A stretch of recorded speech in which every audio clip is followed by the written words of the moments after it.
നിലമ്പൂർ മണ്ഡലത്തിന്റെ ചരിത്രത്തിലേക്കൊന്ന് പോകാം. എങ്ങനെയായിരുന്നു, ആരൊക്കെ അവിടെ ജനപ്രതിനിധികളായി അവിടുത്തെ ജനങ്ങളുടെ ശബ്ദമാകാൻ നിയമസഭയിലേക്ക് എത്തിയിട്ടുണ്ട് എന്ന്. നിലമ്പൂരിലെ MLA-മാർ ആരൊക്കെയായിരുന്നു എന്നുള്ളത് പരിശോധിക്കാം. പ്രഥമ MLA കെ കുഞ്ഞാലി. CPM-ന്റെ ചോര തിളയ്ക്കുന്ന വിപ്ലവ രാഷ്ട്രീയത്തിന്റെ ചരിത്രമാണ്. ഏറനാട് രാഷ്ട്രീയത്തിലെ CPM-ന്റെ തിളങ്ങുന്ന നക്ഷത്രമാണ് കെ കുഞ്ഞാലി. കെ കുഞ്ഞാലിയുടെ കൊലപാതകമടക്കമുള്ള കാര്യങ്ങളിൽ ഊന്നി നിന്നുകൊണ്ടാണ് നിലമ്പൂർ രാഷ്ട്രീയം പിന്നീട് ഇങ്ങോട്ട് ചലിച്ചത്.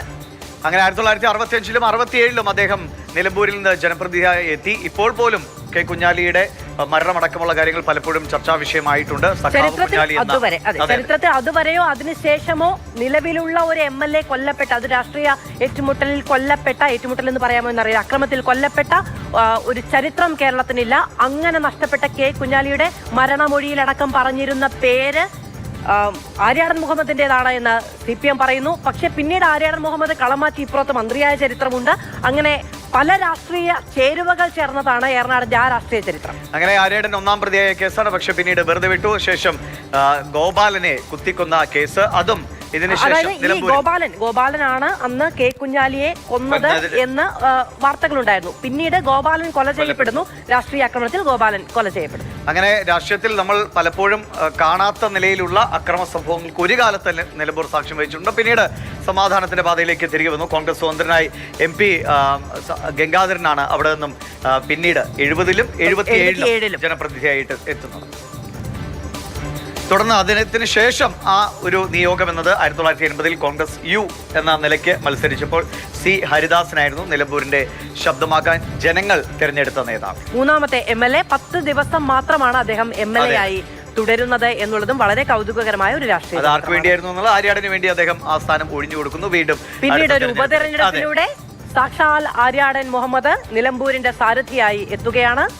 പിന്നെയാണ് അത് കോട്ടയായി, UDF-ന്റെ കോട്ടയായി കാലങ്ങളോളം അദ്ദേഹം തന്നെ അതിൽ തുടരുന്നു. 80-ൽ C ഹരിദാസ് രാജ്യസഭയിലേക്ക് എത്തുന്നൊരു സാഹചര്യവും കൂടി ഉണ്ടായിട്ടുണ്ട്. അത് ഒരുപക്ഷെ മാറിക്കൊടുത്തതിന്റെ പ്രത്യുപകാരം എന്ന നിലയിൽ അദ്ദേഹത്തിന് മറ്റൊരു സ്ഥാനം കിട്ടിയതാണ്. അപ്പൊ ഇങ്ങനെയാണ് ചരിത്രം. പിന്നീട് 82-ൽ LDF ആരുടെയും കുത്തകയല്ലാത്തൊരു മണ്ഡലം എന്ന നിലയ്ക്ക് ഈ രാഷ്ട്രീയ ചരിത്രം മാറി മറിയുന്ന കാഴ്ച TK ഹംസയിലൂടെ നമ്മൾ കണ്ടു.